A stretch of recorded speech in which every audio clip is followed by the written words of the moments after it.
Vlad, hai aici cu mine și o să te rog să te uiți la ecran.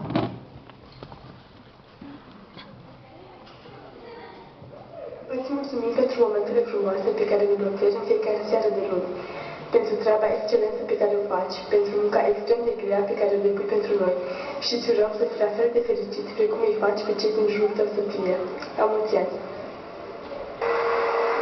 Faptul că am ocazia să zic la mulți ani, în mod direct, mă face să mă simt Lala. Ești Lala preferatul nostru și te iubim.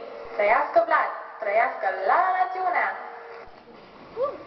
Te iubesc, Vlad, pentru că ești un romantic și știi să faci o fată să râdă, pentru că puțini băieți sunt ca tine, pentru că zâmbești mereu și pentru că iubești pe Chris din toată inima.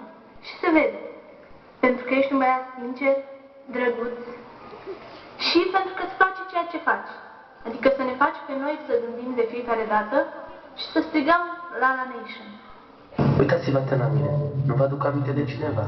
Îmi pare rău pentru Liviu, dar aș prefera să semnăm cu tine, Vlad. Poate, atunci aveam și eu ceva mai mult succes la tine. Partea bună e că tu deja ești luat și îți mulțumesc pentru asta. Că altfel, era o concurență prea mare pentru noi, restul membrilor, pe cei masculini. Eu, spre deosebire de fete, nu pot să spun că te iubesc, că se interpretează, mai ales la cum arăți, moșule. Eu zic doar să treci fericit și la mulți ani.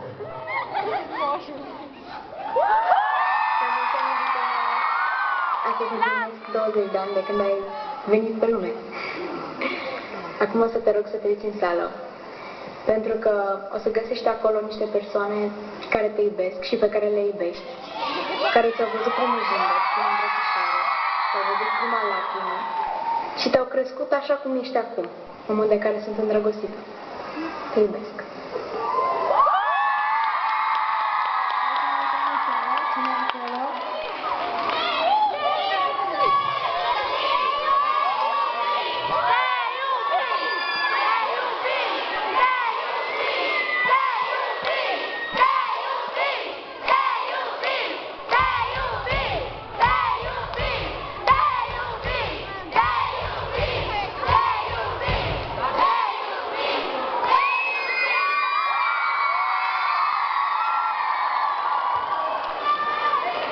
Acolo în sală, dacă nu vedeți, sunt părinții lui, sora lui, alături de prietenul ei, care au zis că nu pot să vină. Și uite că i-am făcut o surpriză. Haideți să-i cântăm la mulți ani.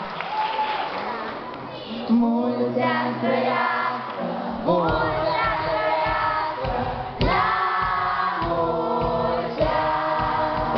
Mulți ani trăiască, mulți ani trăiască, la mulți ani. Cine să trăiască, cine să trăiască, la mulți ani. Vlad să trăiască, Vlad să trăiască, la mulți ani.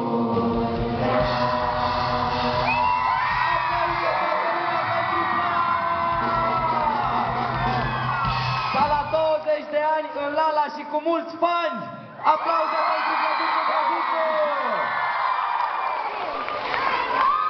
Și pentru mama lui Vlad, vă rog frumos, haideți puțină gălăgie!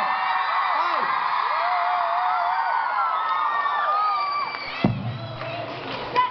Gata, asta a fost tot? Atât îi iubiți voi pe Vlad? Pe Vladul ăsta își petrece ziua alături de voi și voi? Gălăgie! Stați așa! Speech, speech, speech, speech, speech, speech, speech, speech, speech, speech, speech, speech, speech. Vreau să știți că e cea mai fericită zi din viața mea. Să nu plată microfonul de când treci la și eu vă iubesc. Și vă mulțumesc pentru că alături de voi am trăit cea mai frumoasă perioadă din viața mea și vă iubesc pe toți.